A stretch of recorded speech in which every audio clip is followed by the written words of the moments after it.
আসসালামু আলাইকুম। আমার ট্রাভেলস থেকে আবারও চলে আসলাম। তো দেশ বিদেশের সকল প্রবাসী বন্ধু ভাইদেরকে আসসালামু আলাইকুম। আশা করি ভালো আছেন আপনারা। তো মালয়েশিয়া নিয়ে কথা বলবো আজকে।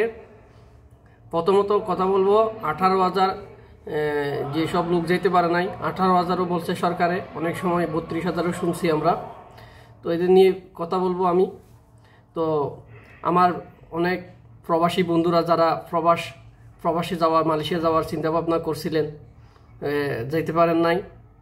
তো সবাই আমার রিকোয়েস্ট করতেছে 29 তারিখ তারা একটা মানববন্ধন করতে চাচ্ছেন। তো এই বিষয়ে একটু কথা বলবো।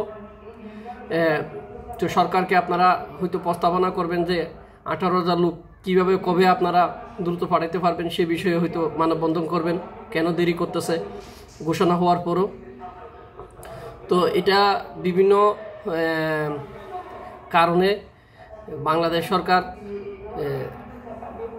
পাঠানোর চেষ্টা করার পরও আপনাদেরকে পাঠানো পারতেছে না কেন, এটা হচ্ছে মূল বিষয়। প্রথমত মাহাতি বাংলাদেশে আসছিল ডক্টর ইউনূসের সাথে সাক্ষাৎ করে।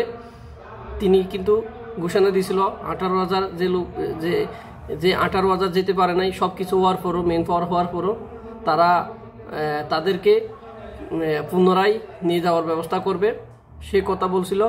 কিন্তু অফিসিয়ালি কোনো ধরনের কাজ হয় নাই, সরকারিভাবে হয়তো ঘোষণা হলেও। তো এটার মূল বিষয় হচ্ছে মালয়েশিয়া থেকে এই কাজগুলোর যে অফিসিয়ালি ইমিগ্রেশন থেকে যে একটা এম্বাসি থেকে যে একটা ঘোষণা আসবে, এই 18,000 লোকগুলো আমাদেরকে যেসব কোম্পানির লোক আনতে পারে নাই তাদেরকে দ্রুত ফাড়াই দেওয়ার মধ্যে একটা ব্যবস্থা করতে হবে বা একটা সময়সীমা দিবে। কিন্তু এই সময়সীমাটা মালয়েশিয়া এম্বাসি বা মালয়েশিয়া ইমিগ্রেশন ডিপার্টমেন্ট থেকে এখনও দেয় নাই, যার কারণে বাংলাদেশ সরকারে ঘোষণা হওয়ার পরও এইসব 18,000 লোকের কাজ এখনও সম্পূর্ণভাবে শুরু করতে পারে নাই, আমি যেটা মনে করি। হয়তো সরকারি ডক্টর ইউনূসের সাথে মাহাতি বৈঠকের সময় বলছিল যে হ্যাঁ 18,000 লোক আমরা নিয়ে যাওয়ার ব্যবস্থা করব, কিন্তু এটা কথায় আর কথাই হয়েছে, কিন্তু কাজে কোনো অগ্রগতি আমরা এখনো দেখতে পাচ্ছি না। আমরা যারা এজেন্সি, যেমন আমি যে মেন পাওয়ারের কাজটা করি, মন্ত্রণালয় মেন পাওয়ার, তো এই বিষয়ে 18,000 বিষয়ে এখনো পর্যন্ত কোনো কাজ শুরু হয়েছে বা এরকম কোনো কিছু শুনি নাই।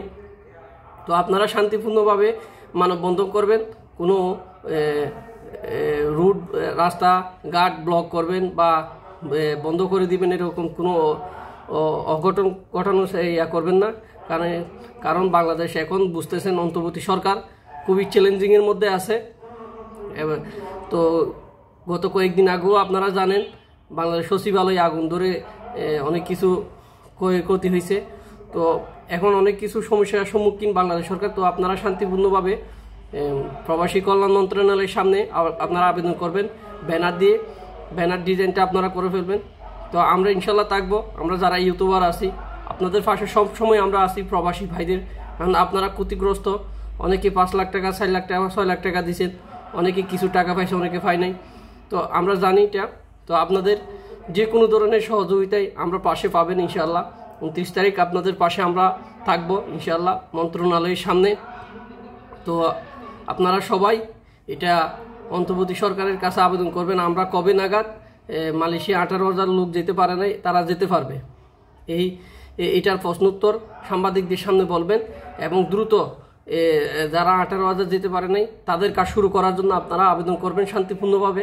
একটা ডেডলাইন দিয়ে দিবেন, 29 তারিখ করলে ধরেন 1 সপ্তাহ 2 সপ্তাহ পরে সময় দিবেন। যদি 1 সপ্তাহ 2 সপ্তাহ পর আবার না হয়, আবার আপনারা এরকম একটা মানববন্ধন করবেন।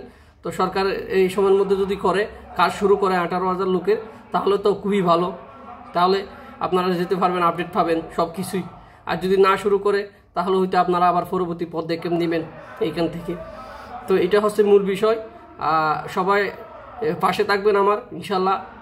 আমরা যেমন আপনাদের পাশে থাকি, আপনারাও আমাদের পাশে থাকবেন ইনশাল্লাহ, ভবিষ্যতেও থাকবো।